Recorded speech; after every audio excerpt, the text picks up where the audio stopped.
때는 바야흐로 1995년 여름이었는데 이때 여름방학을 맞이하여 학원을 열심히 다니고 있었단 말이야. 당시 다니던 학원의 수학 선생님이 남자였거든. 이 양반이 그때 나이가 되게 많아 보였는데 지금 다시 생각해보면 한 20대 후반 정도 됐을까? 뭐 그딴 느낌이야. 암튼 이 양반이 어느 날 수업에 들어왔는데 딱 봐도 초췌해 보이는 게 살짝 술 냄새도 나는 것 같고 그렇더라고. 어제 좀 달렸나 보다 했는데 수업 중에 갑자기 멍하니 창밖을 한참 바라보더니 이러더라고. 너네는 나중에 남친 여친 생겨도 친구 보여주고 그러지 마라. 김건모의 잘못된 만남 알지? 그게 다. 이렇게 말을 잊지 못하면서 약간 충혈된 그의 눈가가 살짝 촉촉해져 오는 걸 나는 봤던 거지. 내가 그때 고2였으니까 뭐 잘못된 만남 같은 상황은 본 적도 겪은 적도 없었으니 그냥 저 양반이 그랬나 보다 이러면서 별로 감정이입은 못했어. 김건모 하면 정말 수많은 추억들이 스쳐 지나가지만 제일 먼저 생각나는 추억이 바로 이 에피소드인데, 이때부터 이런 일이 진짜로 있을 수가 있구나 이러면서 잘못된 만남 가사를 더 자세히 새겨듣고 그랬거든. 그런데 나중에 나이를 먹고 대학교를 가고 그러니까 진짜 잘못된 만남 같은 상황들이 아주 자주 종종 왕왕 있더라고. 그럴 때마다 잘못된 만남 가사와 그 선생님의 촉촉한 눈가가 머릿속에 떠올랐던 거지. 이번 시간엔 김건모 이야기를 하려 했더니 제일 먼저 떠오르는 그 시절 이야기를 하나 풀어보면서 영상의 문을 활짝 열어보면서 이렇게 재미난 이야기 보따리가 아직 많으니 더 듣고 싶으시면 구독과 좋아요 그리고 하입까지 눌러주시면 여러분이 바로 하입 그건 아닌 것 같다. 아무튼 다 눌러주시라.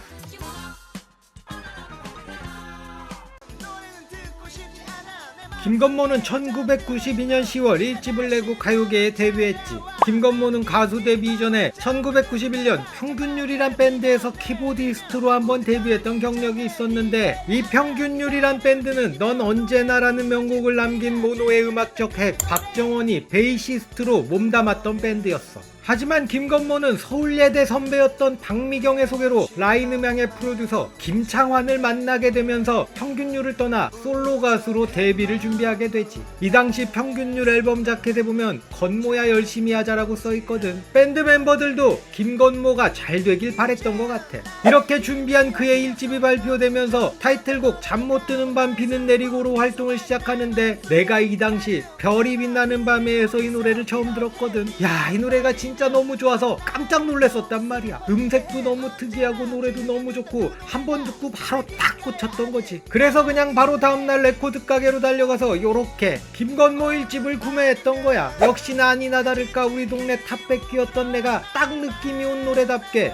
바로 인기를 끌기 시작하지. 이 잠 못 드는 밤 비는 내리고 이 노래도 재활용곡인데 원곡은 이승철의 잠도 오지 않는 밤에야. 이 노래의 작곡가 박광현이 김건모 1집 제작에 참여하면서 자신의 노래 잠도 오지 않는 밤에를 댄스곡으로 편곡해서 재활용했던 거야. 그런데 이렇게 인기를 끌고 있던 김건모 1집이 김건모가 TV의 모습을 드러내자마자 음반 판매량이 곤두박질 쳤다고 하더라고. 막상 TV에 나온 김건모가 너무 못생겨서 방송계 퇴출 위기를 맞았다고 하는데, 사실 나야 남자 가수가 못생기던 말던 노래만 좋으면 그만이었으니 김건모의 외모 따윈 크게 관심이 없었고, 당시 실제로 김건모가 TV에 나오자마자 인기가 떡락했다는 이야기를 체감하지도 못했지. 오히려 김건모가 라디오에 나와서 온갖 드립을 치면 이게 너무 웃겨가지고 이 양반을 더 좋아하게 됐거든. 난 어렸을 때부터 웃긴 사람이 그렇게 좋더라고. 암튼 이렇게 재미있고 재치있는 모습이 대중에게 어필을 하면서 김건모는 인기를 얻으면서 후속곡 첫인상으로 활동을 이어나가면서 대박을 치게 되지. 김건모는 첫인상으로 가요 톱10에서 5주 연속 1위를 하면서 골든컵을 받게 되면서 최고의 인기를 누리게 되는데, 이 첫인상은 김영석이 작곡한 노래였거든. 이 노래를 통해서 김영석은 대중적으로 알려지기 시작했고, 이후 신승훈, 박미경 등 라인 음향 소속 가수들의 노래를 작업하면서 스타 작곡가가 되지. 그러니까 김건모의 성공과 함께 김영석의 성공도 시작되었던 거야. 이렇게 데뷔와 동시에 최고의 인기 가수가 된 김건모는 1993년 12월 2집 앨범을 발표하는데, 이게 바로 지금의 김건모를 있게 해준 앨범이었다고 말해도 과언이 아닌 앨범이란 말이야. 김건모는 이 앨범으로 1994년 방송 3사의 가요대상을 전부 휩쓸었고 무려 180만 장이나 팔리면서 1994년 가장 많이 팔린 앨범이 되었으며 타이틀곡 외에도 많은 수록곡들이 인기를 얻었던 그런 앨범이었던 거지. 원래 이 집의 타이틀곡은 90년대 진짜 레알 천재 작곡가 천성일이 작곡한 발라드곡 혼자만의 사랑이었거든. 내가 진짜 이 노래를 라디오에서 듣자마자 그냥 꽂혀가지고 또 한달음에 샀는데 이게 어디 갔는지 모르겠어. 김건모 이 집은 도대체 어디 갔는지 모르겠단 말이야. 아무튼 개인적으로 천재 작곡가 천성일 그리고 천재 보컬 김건모가 만났기 때문에 탄생할 수 있었던 띵곡이라고 생각하는데 당시 이 노래를 듣고 또 듣고 계속 듣고 졸라 듣고 그러다가 그냥 괜히 그때 해본 적도 없는 이별을 상상하면서 괜히 눈시울을 붉히곤 했었던 그런 노래였거든. 그런데 이 띵곡 중에 띵곡 혼자만의 사랑이 아니라 수록곡 중 하나였던 핑계가 인기를 끌면서 타이틀곡을 핑계로 바꾸고 활동을 하게 되는데 이 노래가 신드롬급 인기를 얻으면서 완전 대박이 나지. 이 핑계는 레게 장르의 노래였는데 이 노래 때문에 1994년에 가요계가 온통 레게판이 되었던 거야. 이때 히트 쳤던 노래들이 룰라의 100일째 만남, 투투의 1과 2분의 1, 마로니에의 칵테일 사랑, 그리고 임종환의 그냥 걸었어, 거기다가 황세옥의 결론 등등이었으니 김건모의 영향력이 정말 대단했던 거지. 이 핑계는 노래 외에도 핑계걸 김송도 화제가 되었는데 이때 안무는 당시 김송의 남자친구였던 강원래가 했던 거야. 김송이 가장 예쁘게 잘 추는 춤 동작들을 모아서 만든 안무였다고 하더라고. 그리고 핑계는 처음에 김건모가 마음에 들어하지 않았지만 우여곡절 끝에 이 집에 수록이 됐고 김건모가 끝까지 거부했다면 노이즈에게 갈 노래였다고 하는데 과연 노이즈가 핑계를 불렀다면 히트를 쳤을까? 또는 핑계 없는 김건모 이 집은 과연 그렇게 대박이 났을까? 야, 이건 궁금하긴 해. 이 김건모 신드롬은 다음 해인 1995년 2월 발매된 3집까지 이어지는데 이 앨범도 2집과 마찬가지로 원래 타이틀곡은 발라드인 아름다운 이별이었는데 잘못된 만남이 알려지면서 좋은 반응을 얻으니까 잘못된 만남을 타이틀곡으로 활동을 했고 이 노래가 그야말로 대박, 초대박이 나면서 대박이 났던 2집보다 더 히트를 하면서 김건모 3집은 무려 200만 장 이상 팔리면서 당시 최다 판매 앨범으로 한국 기네스북에 등재가 됐고 2년 연속 모든 가요대상을 다 휩쓰는 기록을 세우게 되지. 이 3집 앨범은 타이틀곡 잘못된 만남 외에도 너무 좋은 노래들이 많은데 드라마, 너에게, 넌 친구 난 연인 등등의 수록곡들까지 인기를 얻었어. 이렇게 최고의 시간을 보내고 있던 김건모였지만 내부적으로는 갈등이 많았는데 김창완과 김건모가 마찰을 빚고 있었던 거야. 당시 김창완이 30cm자로 김건모를 때려가면서 노래를 가르쳤다고 하거든. 그 정도로 김창완은 김건모에게 혹독했다고 하지. 그런데 김건모는 되게 자유분방한 성격이었으니 김창완과 서로 맞지 않았던 거야. 그렇게 갈등을 빚던 두 사람은 결국 결별을 하면서 김건모는 자신만의 길을 걷기로 하지. 라인맨과 결별하고 홀로 서기를 결정한 김건모는 작곡가 최준영과 손잡고 본인이 직접 프로듀싱한 앨범 4집을 1996년 발표하는데 이때가 소위 별들의 전쟁이라고 불리웠던 그런 가요계였단 말이야. 이때 김건모 외에도 솔리드, REF, 신승훈, 클론, 터보 등등이 동시에 컴백하면서 경쟁하던 시기였거든. 거기다가 김창완 없는 김건모가 과연 뭘 할 수 있겠냐는 비관적인 시선까지 받고 있던 때였지. 하지만 4집은 발매되자마자 히트를 치면서 곧단 시선은 그냥 쓸데없는 걱정이고 억가였다는 걸로 결론이 나지. 이 앨범의 타이틀곡은 최준영이 작곡한 스피드였는데 이 노래는 당시 별들의 전쟁 속에서도 빛을 환하게 발하면서 히트를 쳤고 가요 톱10에서 4주 연속 1위를 하면서 골든컵을 목전에 둔 그 순간 김건모는 어떤 그룹에게 발목을 탁 잡히게 되는데 이 그룹이 바로 자신의 라인음향 동료들이었던 클론이었던 거지. 이렇게 김건모의 골든컵 수상을 가로막았던 클론은 이후 5주 연속 1위를 하면서 골든컵을 수상하게 되지. 이렇게 김건모는 아쉽게 골든컵을 거머쥐진 못했지만 그의 4집은 180만 장이나 팔렸고 타이틀곡 외에도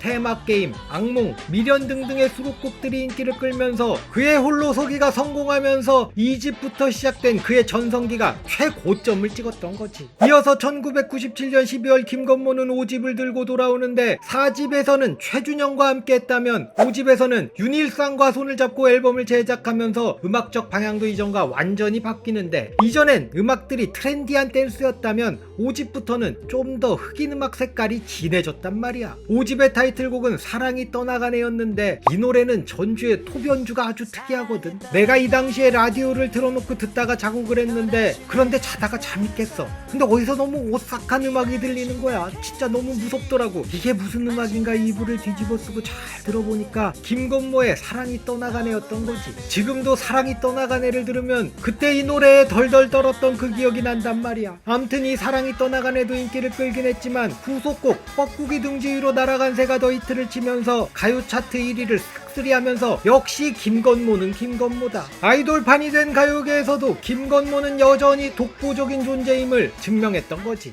하지만 1999년 발표한 6집에서 김건모는 가요순위 프로그램 1위 곡을 한 곡도 배출하지 못하면서 데뷔 이후 처음으로 실패를 맛보는데, 이게 그동안 김건모의 위상이 너무 어마어마했기 때문에 이 정도 성적을 실패라고 하는 거지. 사실 다른 가수가 이 정도 성적이었다면 절대 실패라고 할 수 없었을 거야. 오히려 이 6집은 김건모 앨범 중 음악적으로나 완성도 측면에서 가장 뛰어난 앨범으로 꼽히는 작품이었던 거지. 이렇게 음악적으로 심혈을 기울였던 6집이 대중적으로 실패를 하고 나니까 김건모가 살짝 기분이 상했던 것 같단 말이야. 2001년 김건모는 다시 한번 최준영과 손을 잡고 7집을 들고 돌아오는데, 이 7집으로 다시 한번 전성기 시절의 포스를 보여주게 되지. 이 7집의 타이틀곡은 발라드곡 미안해요였고 후속곡은 짱가였는데, 이 노래들이 크게 히트를 치면서 다시 각종 차트를 휩쓸면서 대중적으로 큰 인기를 얻게 된단 말이야. 하지만 음악적으로는 좋은 평가를 받지 못한 앨범이기도 했는데, 나도 개인적으로 짱가라는 노래가 너무 별로였거든.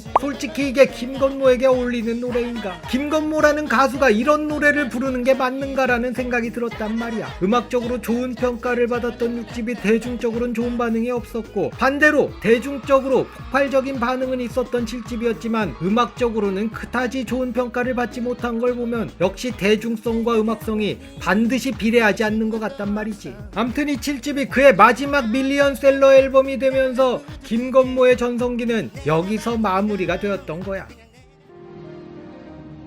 2003년 김건모는 8집을 발표하면서 돌아왔는데, 이 8집도 7집에 이어서 최준영과 손을 잡고 만든 앨범이었고, 타이틀곡은 발라드인 청첩장, 후속곡으로 코믹한 댄스곡 제비, 그리고 리메이크곡 아파트를 담은 구성이 미안해요에서 짱가, 그리고 리메이크곡 빗속의 여인으로 이어지는 7집의 구성과 꼭 닮아 있었는데, 아무래도 7집에서의 성공을 그대로 이어가고 싶었던 게 아닐까 싶단 말이야. 하지만 이 앨범은 7집만큼 성공하지는 못했던 거지. 그래도 53만 장의 앨범 판매량으로 2003년 가장 많이 팔린 앨범이 되었는데, 이 당시가 뭐고 소리바다나 와레즈 등등 불법 음원이 그냥 횡행하던 시절이었는데 53만 장이면 정말 대단한 판매량이라고 할 수 있는 거야. 이렇게 불법 음원으로 음반 시장이 위축되면서 가수들이 주로 방송 활동을 통해서 자신의 노래를 홍보해야 하는 그런 상황이 되어버렸단 말이야. 이런 환경에 염증을 느낀 김건모는 방송을 은퇴하고 공연 위주로 활동하겠다고 선언을 하지.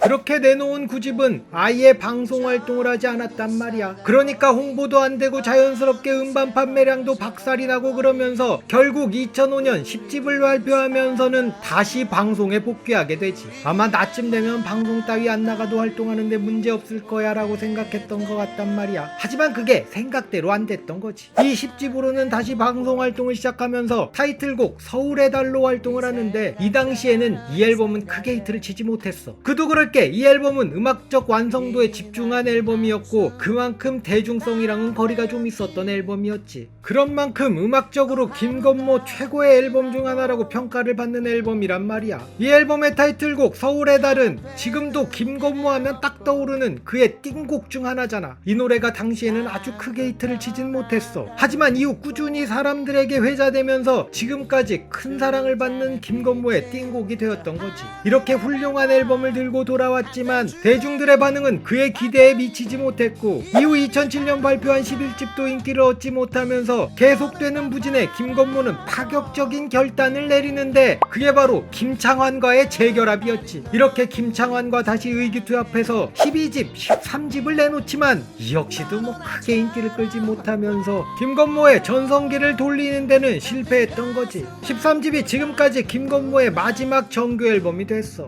2014년에 14집을 발표할 예정이었지만 건강상 이유로 미뤄지다가 2016년 데뷔 25주년 미니 앨범을 냈고 이후 14집 앨범을 기다리고 있었지만 2019년에 웬 연구소 같지도 않은 뭔 연구소에서 김건모에게 되도 않는 누명을 씌우면서 김건모의 활동이 완전히 중단됐고 이 사건으로 김건모의 어머니 건강도 나빠지고 그의 결혼 생활도 깨지고 말았던 거지. 진짜 이게 악질 중에 악질인 새끼들이야. 거짓말로 국민 가수 김건모 명성에 먹칠을 하고 그의 가정을 깨뜨려버린 천하의 개쌍놈이지. 이런 새끼들은 아주 천벌을 받았으면 좋겠다 이거야. 그래도 최근에 다시 활동을 시작한 김건모의 모습을 보면 아주 다행이다 싶더라고. 이번 시간엔 데뷔 33년 동안 수많은 굴곡이 있었지만 여전히 나에겐 최고의 가수, 우리나라에서 가장 노래 잘하는 가수를 꼽으라고 한다면 무조건 1번으로 뽑는 가수 김건모에 대해서 이야기를 해봤는데 사실 이렇게 정리하기엔 너무 방대한 히스토리의 가수이기 때문에 내 영상이 그를 담아내기엔 한없이 부족한 것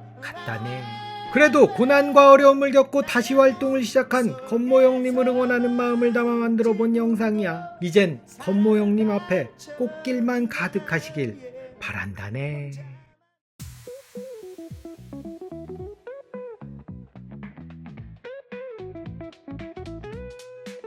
즐거운 삽시간 재미난 삽시간 추억을 소환하는 삽시간 하지만 삽소리가 많으니 주의하세요.